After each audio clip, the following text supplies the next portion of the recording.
Hi hello ಪ್ರೀತಿಯ ವಿದ್ಯಾರ್ಥಿ ಮಿತ್ರರೇ, ಪುನರ್ವಿ ಏಜು ಸಂಸ್ಕಾರ್ಗೆ ಸ್ವಾಗತ ಸುಸ್ವಾಗತ. ಫಸ್ಟ್ ಪಿ ಯು ಸಿ ನಲ್ಲಿ ಟೆಸ್ಟ್ ಆಗಿರಲಿ ಅಥವಾ ಮಿಡ್ ಟರ್ಮ್ ಆಗಿರಲಿ ಅಥವಾ ಆನ್ಯುವಲ್ ಎಕ್ಸಾಮ್ ಆಗಿರಲಿ, so first P U C ಕನ್ನಡದ ವಚನಗಳು ಅನ್ನುವಂತಹ ಪದ್ಯದಲ್ಲಿ, ಅದರಲ್ಲೂ ಕೂಡ ಅಕ್ಕಮಹಾದೇವಿ ವಚನಗಳು ಅನ್ನುವಂತಹ ಪದ್ಯದ ಒನ್ ಶಾರ್ಟ್ ವಿಡಿಯೋದಲ್ಲಿ ನಾನು ನಿಮಗೆ ಎಲ್ಲಾ ರೀತಿಯಾದಂತಹ ಕ್ವಶನ್ಸ್ಗಳು, ಸಂದರ್ಭಗಳು, ಆನ್ಸರ್ಸ್ ಗಳನ್ನ ತಿಳಿಸ್ಕೊಡ್ತಾ ಹೋಗ್ತಾ ಇದ್ದೀನಿ.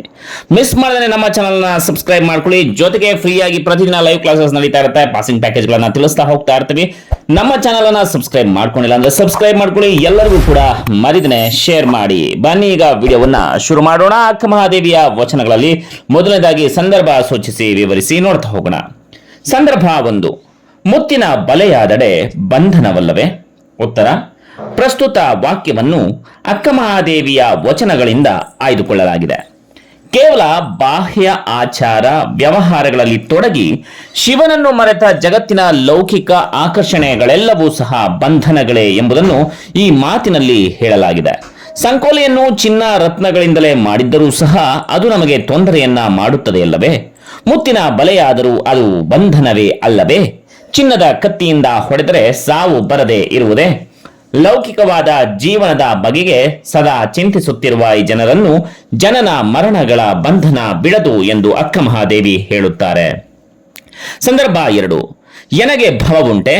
ಉತ್ತರ, ಪ್ರಸ್ತುತ ವಾಕ್ಯವನ್ನು ಅಕ್ಕಮಹಾದೇವಿಯ ವಚನಗಳಿಂದ ಆಯ್ದುಕೊಳ್ಳಲಾಗಿದೆ. ಲೋಕದ ಚಟುವಟಿಕೆಗೆ ಸೂರ್ಯ ಕಾರಣವಾದಂತೆ ತ್ರಿಕರಣಗಳ ಕಾಯ, ವಾಚ, ಮನಸ್ಸು, ಇದರ ಚಟುವಟಿಕೆಗೆ ಮನಸ್ಸೇ ಕಾರಣ.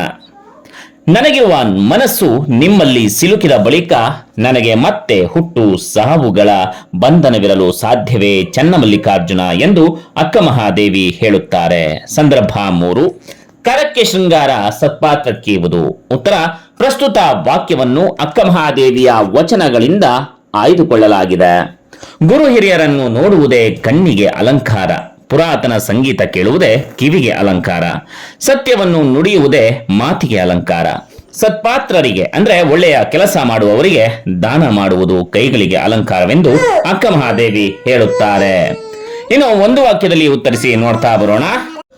ಪ್ರಶ್ನೆ 1, ಅಕ್ಕನು ಹೇಳುವ ತೊಡರು ಯಾವುದು? ಉತ್ತರ, ಅಕ್ಕನು ಹೇಳುವ ತೊಡರು ರತ್ನದ ಸಂಕೋಲೆ.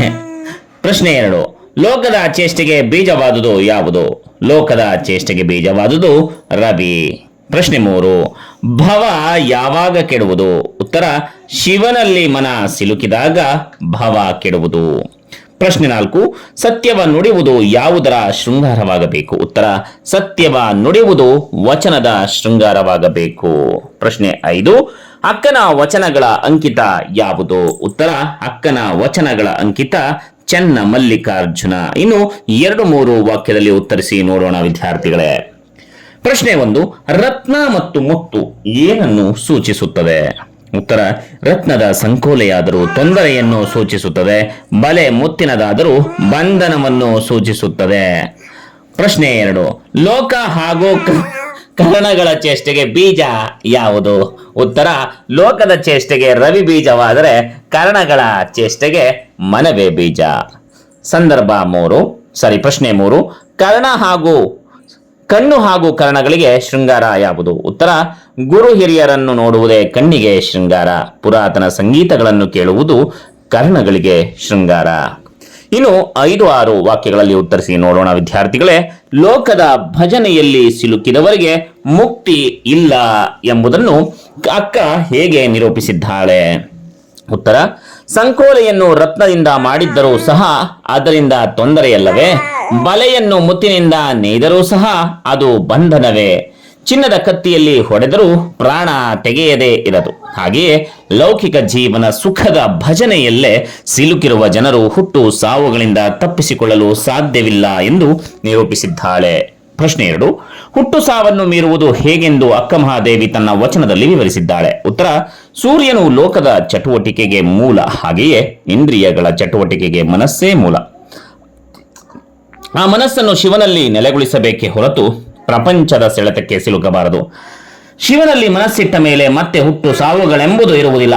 ಆತ್ಮ ಪರಮಾತ್ಮನಲ್ಲಿ ನೆಲೆಗೊಂಡಾಗ ಹುಟ್ಟು ಸಾವನ್ನು ಮೀರುವುದು ಸಾಧ್ಯವೆಂದು ಅಕ್ಕಮಹಾದೇವಿ ವಿವರಿಸಿದ್ದಾಳೆ. ಪ್ರಶ್ನೆ 3, ಬದುಕು ಸಾರ್ಥಕವಾಗಬೇಕಾದರೆ ಯಾವ ಅಂಶಗಳು ಇರಬೇಕೆಂದು ಇಲ್ಲಿ ಅಕ್ಕ ಮಹಾದೇವಿಯವರು ಹೇಳಿದ್ದಾರೆ. ಕಣ್ಣುಗಳ ಸಾರ್ಥಕವಾಗಬೇಕಾದ್ರೆ ಗುರು ಹಿರಿಯರನ್ನ ನೋಡಬೇಕು. ಪುರಾತನ ಸಂಗೀತ ಕೇಳುವುದು ಕಿವಿಗಳಿಗೆ ಅಲಂಕಾರ. ಮತ್ತೊಮ್ಮೆ ಹೇಳುತ್ತಿದ್ದೇನೆ, ಕಣ್ಣುಗಳ ಸಾರ್ಥಕವಾಗಬೇಕಾದ್ರೆ ಗುರು ಹಿರಿಯರನ್ನು ನೋಡಬೇಕು. ಪುರಾತನ ಸಂಗೀತ ಕೇಳುವುದು ಕಿವಿಗಳಿಗೆ ಅಲಂಕಾರ. ಮಾತಿಗೆ ಶೃಂಗಾರ, ಸತ್ಯವನ್ನ ನುಡಿಯುವುದು. ಸದ್ಭಕ್ತರ ನುಡಿ ಸಮೂಹವೇ ಸಂಭಾಷಣೆಗೆ ಶೃಂಗಾರ. ಅರ್ಹರಾದವರಿಗೆ ದಾನ ನೀಡುವುದೇ ಕೈಗಳಿಗೆ ಅಲಂಕಾರ. ಜೀವಿಯ ಜೀವನಕ್ಕೆ ಶಿವಶರಣರ ಸಮೂಹದ ಸಾಂಗತ್ಯವಿರಬೇಕು. ಇವಿಲ್ಲದ ಜೀವಿಯ ಜೀವನವು ಪ್ರಯೋಜನವಿಲ್ಲವೆಂದು ಅಕ್ಕ ಮಹಾದೇವಿ ಹೇಳುತ್ತಾಳೆ. ವಿದ್ಯಾರ್ಥಿಗಳೇ, ಇದಿಷ್ಟು ಅಕ್ಕ ಮಹಾದೇವಿಯ ವಚನಗಳಲ್ಲಿನ ಒಂದು ಶಾರ್ಟ್ ವಿಡಿಯೋ ಆಗಿರಬಹುದು. ನಿಮಗೆ ಯಾವ ಒಂದು ಕ್ವಶನ್ಸ್ ಬೇಕು ಅನ್ನೋದನ್ನ ಕಮೆಂಟ್ ಸೆಕ್ಷನ್ ಅಲ್ಲಿ ಕಮೆಂಟ್ ಮಾಡಿ. ಈ ವಿಡಿಯೋ ಇಷ್ಟ ಆದ್ರೆ ಎಲ್ಲರಿಗೂ ಕೂಡ ಶೇರ್ ಮಾಡಿ. ಮತ್ತೆ ಮುಂದಿನ ಒಂದು ಎಜುಕೇಶನ್ ಅಪ್ಡೇಟ್ ಜೊತೆ ಸಿಗೋಣ. ಅಲ್ಲಿವರೆಗೂ ನಮಸ್ಕಾರ.